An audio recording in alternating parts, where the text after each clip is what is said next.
The early game of Victoria 3 is where you set the foundation for your country, and if you make some key critical mistakes at the beginning, they're going to haunt you later on. In my first tutorial playthrough, I went to Sweden. In that playthrough, I learned a lot about the various mechanics of the game, and I also found out that if I build too fast, I can bankrupt my country, and that if I press too hard with political reform, I can plunge it into revolution. Unfortunately, I found out that if you go bankrupt right before the revolution starts, you can't afford to pay your troops, and they crumble in the face of the unrelenting conservatives backed by the army. After that complete mess, I switched over to Belgium. I found out that if I can be careful about how I pass my laws, I can enact liberal reforms for the good of my entire society.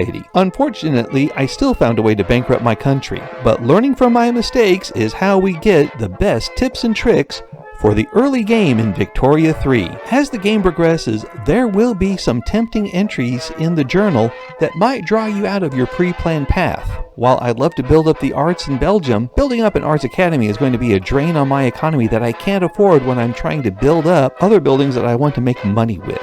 Going back to the journal though, the path to liberalism looks like something I could do. I just need suffrage and no interest group in the middle of an insurrection. To see what kind of laws I could pass about suffrage, I'll click on the government. Then I go to reform government, click that, and I scroll down and see laws with government or movement support. Expand that. Now we scroll down until we see something to do with suffrage. Here we are, census suffrage and universal suffrage. Both of these have the same chance to pass, 16% every 180 days. Given a choice between the two, my personal preference is universal suffrage. But when I take a look at what's going to happen, that it will radicalize the industrialists, maybe I don't want to pass this right now. Census suffrage, on the other hand, only leads to some opposition from industrialists and landowners. This may be the safer way to embrace the romantic spirit. Let's click on that. Now that we've selected census suffrage, let's work at improving that chance of it passing. We'll scroll up and go to the Liberal Party. Click on its link. I could bolster it, and in so doing, get this to be where it has greater political strength, and that'll improve the chance of passing that suffrage bill. It cost me 200 authority weekly, and I've got 540, so yeah, let's do this. Bolster the intelligentsia. The biggest opponents of the bill were the industrialists and the landowners. I could suppress one or the other and get some improvements to my overall chance of passing.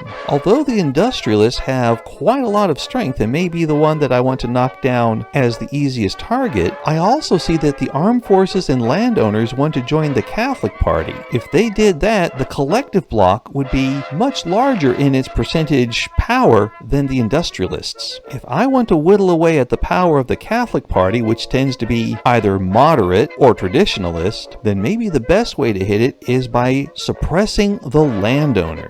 I'll keep my authority as it is. The excess authority gives me a bonus on enactment time, and my finances are such that I don't need to raise additional taxes, which consumes authority. So that's my strategy for getting the census suffrage passed, which will help me on the path to liberalism. Remember, we're selecting a suffrage that will not result in a revolution, and that's just key for this game. Now over to the buildings. In the buildings tab, I can see just about everything that I've got and how productive it actually is. We can see my chemical plants and arms industries don't produce any productivity right now, so they're poor candidates for improvement. Adding to my government administration can help me increase the number of bureaucrats I have, and having more bureaucracy allows my government to have more functions, which would include trade routes, commanders, and public programs. I've got a small construction sector, and I could increase it, but increasing the production of my construction sector means I could have too much construction that would sit around idly. I'd rather not have that drain on my economy. Also, too much construction at the start means I spend way more money than I take in, and when I click on the budget, I go to assets. I like seeing the gold here. I don't like seeing the red debts here. I know I can run my nation into debt, and a little bit at a time is fine, but in both of my previous games, I had incurred over £2 million in debt, and I had some great accomplishments, but also a bankrupted country. The worst part of it was that the interest alone was exceeding how much money I could pay on it. That interest rate of 16% is no joke. I can see over here how how profitable each state is. Wallonia is making about 5K a week, and Flanders is making about 2K a week. We've got some other areas here where we're getting money, and so overall, if I do a slow building program, I'm not going to break my bank. So what should I build? The answer quite simply is anything that commands a high price. Now, when I sort on market price, it's sorting by relative market price. That's why 105 is better than 122. It's because the input costs for this good are significantly lower than the price the good will command when it's finally made. Put another way, you have to spend a lot more on the inputs for the furniture than you do on paper, and the difference between input cost and final cost gives us a much higher margin on paper. The world's going to need a lot more paper, and if there's a way we can make more paper in Belgium, maybe that's a good way to go. Let's look into it. Back to our building view, we take a look at our paper mill and we find we have one in Flanders. It's already on sulfite pulping, but only on hand assembly. If we invent water tube boiler, that will be a much more efficient method of production. When we go to the technology view, we find that it will take about 32 months to make the water tube boiler, and we see it impacts a lot of industries. Let's go ahead and research it. We're committing to industrialization here. Let's go back to that paper mill. Going to the Flanders state and looking at the paper mill, we see that it will predict a drop in earnings per week if we expand it because there's not enough qualifications to fully staff the building. I'm okay with that. I think we're going to get people to come off of those subsistence farms and enter the cities to get a good job. After clicking on the paper mill, we see that the mill itself is fully employed, has plenty of cash reserves. It's the most productive paper mill in the world, pays a great annual wage, and we get these inexpensive input goods to make some great profit on the final good. It does say it uses 2 infrastructure. Let's take a look at how much infrastructure we have available in Flanders and if it's enough to support this particular mill. We'll click here to go to Flanders. Then the overview. We have 43 of 112 infrastructures being used. Huzzah! Trains are great to have, aren't they? Look at that. So we've got plenty of room to grow. Let's go ahead and grow it. While we're at it, I also want to increase my port. The reason? Adding more port means adding more convoys, and that's great for trade. If we're going to try to make more money with our paper, we're going to need to be able to sell it to the rest of the world. So we'll increase that port as well. Coming to the construction view here for buildings, we see that the paper mills will take 30 weeks to finish, and the port another 19 weeks after that. Looking at our money per week, we're denting it by about 7.26 thousand in order to build those buildings.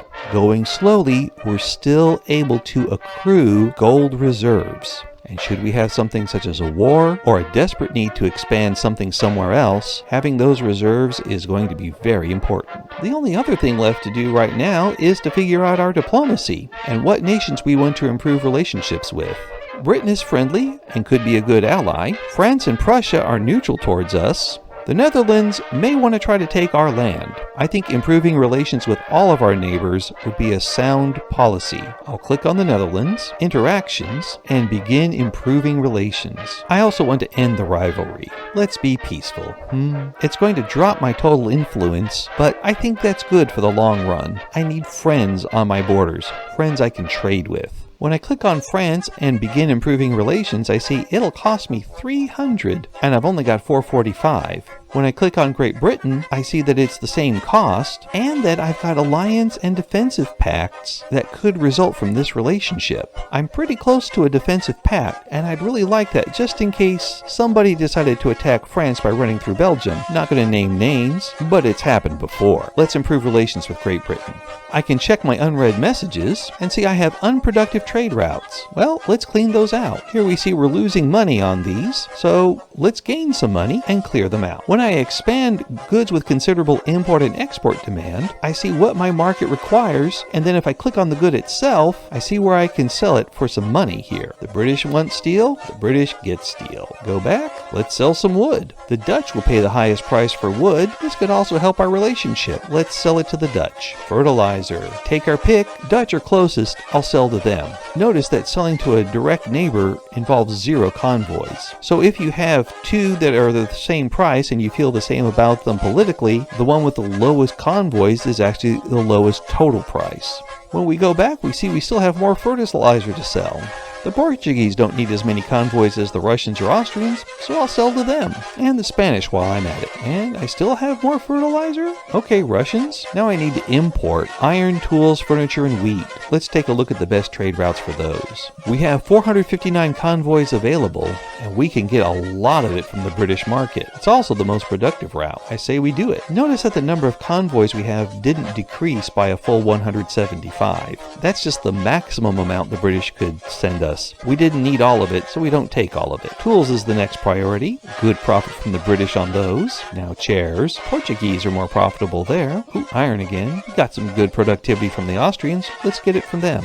Now grain. Again, it's a productive route with the British. Let's go with that. Alright, we've got all of our imports done. Got our diplomacy taken care of. We've got our buildings lined up. We're pushing through suffrage so we can embrace romanticism. Aside from these expensive government goods, we've got everything taken care of. And quite honestly, once we start producing more paper, iron, and tools, the prices for those should drop, and we should be good to go with our government goods. So, let's just clear everything out, unpause, and enjoy the beginning of Victoria 3. I hope this has been helpful for you. Like, comment, and subscribe.